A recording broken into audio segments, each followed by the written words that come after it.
எல்லாம் பிரச்சனைகளே கிடையாது. பண்ணையில் என்ன பிரச்சனை இருக்கு? ஒரு பிரச்சனையும் கிடையாது. அவன் குஞ்சு கொடுக்குறா, நம்ம வளர்த்து கொடுக்குறோம். நம்ம வேற எதுவும் தவறு பண்ணா அவன் தவறான கண்டிஷன் போடலாம், அதான் பிரச்சனை. அது ஒன்றும் பிரச்சனை இல்லை. இப்போ நம்ம சங்கம் ஆரம்பிச்சிருக்கிறது எதுக்குன்னா, இன்றைய நிலைமைக்கு எல்லா விலைவாசியும் ஏறிடுச்சு. ஜவஹரி இப்போ இடையே வெளியே ஏற்றுமதி இல்லைன்னு நினைக்கிறேன். 100 ரூபாய்க்கு தரேன், 110 ரூபாய்க்கு தரேன், என்கிட்ட விசிட்டாரிங் கார்டு வாங்கிக்கோ, உங்ககிட்ட விசிட்டிங் கார்டு வாங்கிக்கணும். இப்போ போட்டா எல்லாம் ரொம்ப டிமாண்டியா, 200 ரூபா தரையா, 190 தரையா, அதை தரையாங்க. வெங்கடேஸ்வரா சாக்கு எடுத்துக்கிட்டேன்னா அப்படி ஒரு கம்பெனி இருக்கிறதையே அழைத்துட்டோங்கிறான். சாக்கு எடுக்கிறவன் 5 ரூபாய்க்கு கூட போக மாட்டேங்குது. இதுக்கு முன்னே 7 ரூபாய்க்கு எடுத்தா, நாங்கள் 5 ரூபாய்க்கு எடுத்தா 2 ரூபா லாபம் பார்த்தா இன்னைக்கு விளம்படலாம்.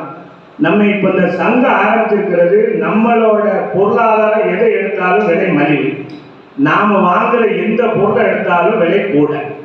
அதனால இது நம்ம என்னன்னா, மாநில சங்கம், மாவட்ட சங்கம் எல்லாம் ஒத்துழைச்சு இந்த பெரிய சங்கங்களோட சேர்ந்து இன்னமும் நம்ம பழையபடி போராடி நம்ம வாழ்வுக்கு என்ன பண்ணலாம்ங்கிறதான் யோசிக்கணும். அதை விட்டுட்டு நம்ம இங்கனுக்குள்ள லோக்கல்லையே குண்டு சட்டிலேயே குதிரை வட்டத்தை விட்டுறணும். விட்டுட்டு மாநில சங்கத்தில் நம்ம ஒரு அங்கீகாரம் பெற்று நம்ம அந்த மாநில சங்கத்தோட எந்த சங்கத்தோட சேர்ந்துக்கோமோ அந்த சங்கத்தோட சேர்ந்து அவங்கள சரியானபடி போராட வச்சு இன்னும் ஒரு 2 மாதத்துக்குள்ளேயே 3 மாதத்துக்குள்ளேயே நம்ம பழையபடி ஒரு போராட்டத்தை எடுத்து இந்த கறிக்கோழி பிடிக்கிறத தடுக்கணுங்கிறது இல்லாமல் குஞ்சு இறக்குறத 1 மாதமோ 2 மாதமோ தடுத்து அதுக்குண்டான முயற்சியை பண்ணி நம்ம வாழ்க்கையை வெற்றி பெறுவதற்கு மாவட்ட சங்கமும் மாநில சங்கமும் ஒத்துழைச்சு நம்ம வாழ்க்கையை உயர்த்துறதுக்கு ஒரு வழியை பாருங்க.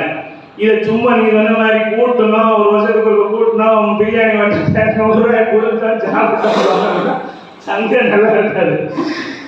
அதனால மாநில சங்கம் போராடுறதுக்கு உண்டான ஏற்பாட்டை